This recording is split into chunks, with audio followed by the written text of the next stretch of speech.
Assalamualaikum warahmatullahi wabarakatuh. Perkenalkan, nama saya Alifanisa Ulujana, NIM 01161003. Di sini saya akan menjelaskan presentasi saya yang berjudul rekombinasi. Outline dari presentasi saya, yang pertama ada rekombinasi, yang kedua ada rekombinasi single level trap, yang ketiga ada rekombinasi radiatif, yang keempat ada rekombinasi Auger, dan yang terakhir ada rekombinasi permukaan. Rekombinasi menjelaskan proses di mana elektron pita konduksi kehilangan energi dan menempati kembali keadaan energi lubang elektron di pita valensi. Di bawah ini adalah gambar proses dari rekombinasi pada semikonduktor, yang dimana proses rekombinasi di gambar ini terbagi menjadi 3, yaitu ada proses single level trap, radiatif, dan Auger. Di proses single level trap itu dia memancarkan phonon dan terdapat mid gap trapnya. Kemudian di rekombinasi radiatif itu memancarkan foton. Kemudian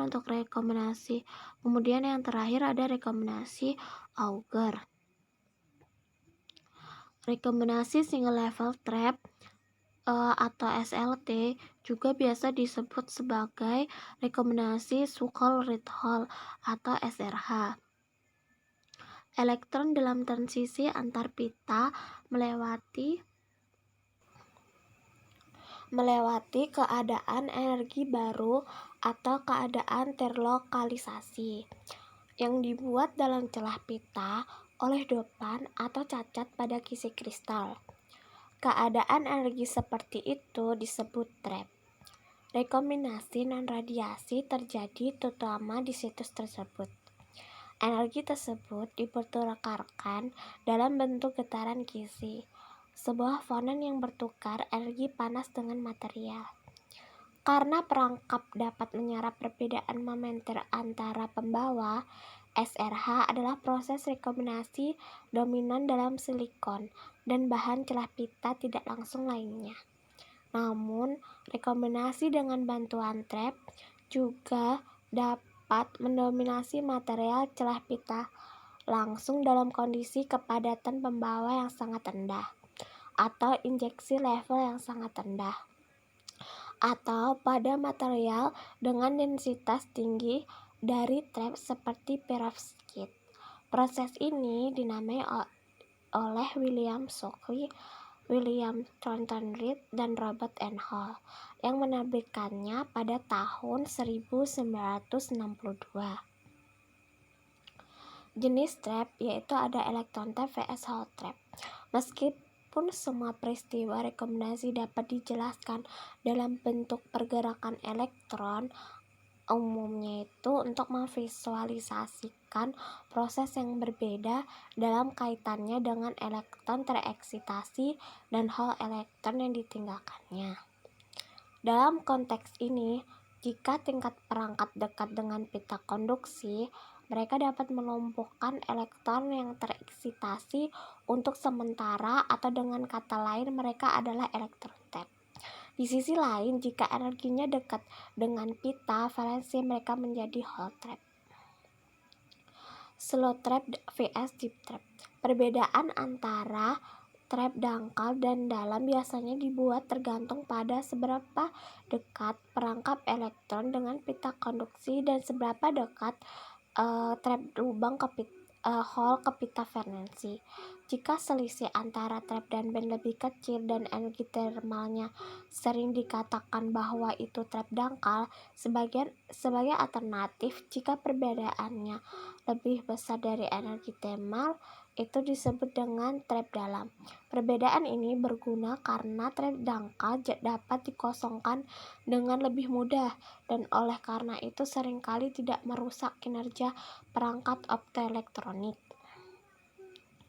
Ini adalah rumus dari rekombinasi SLT, yang dimana Pn dikurangi Ni pangkat 2 dibagi TSLTN dikali P ditambah Ni E pangkat Ei dikurangi Et dibagi dengan Kt, terus ditambah T atau SLT dikali P dikali N plus Ni E pangkat Et dikurangi Ei bagi Kt, dimana umur pembawanya itu TSLT sama dengan 1 dibagi penampang tangkapnya dikali dengan kecepatan termal dari pembawa dikali konsentrasi dari perangkap.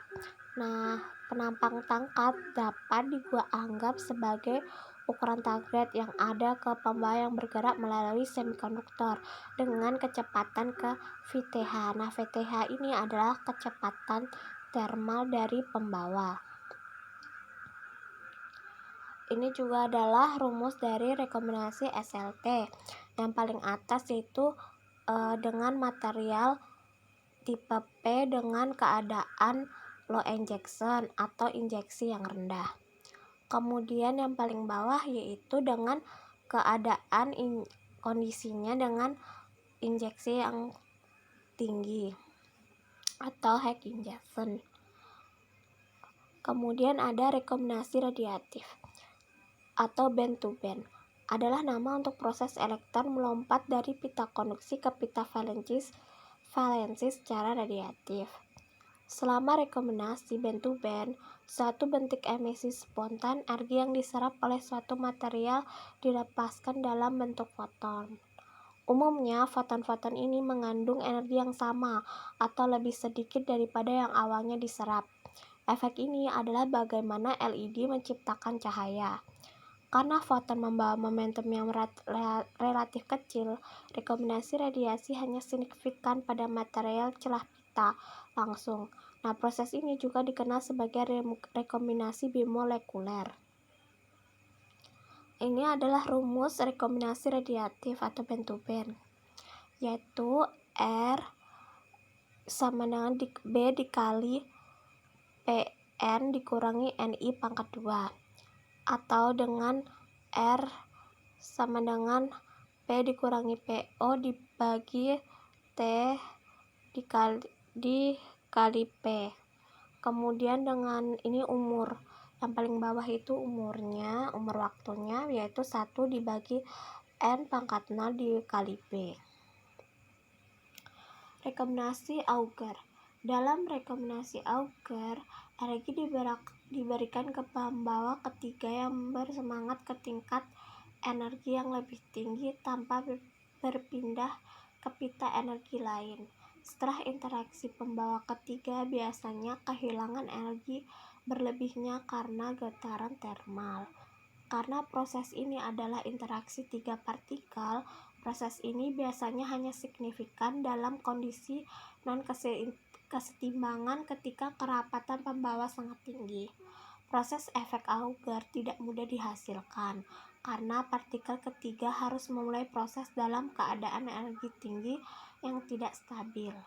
Rekombinasi Auger melibatkan 3 partikel elektron dan lubang yang bergabung kembali dalam transisi pita ke pita dan melepaskan energi yang dihasilkan ke elektron atau hal yang lain.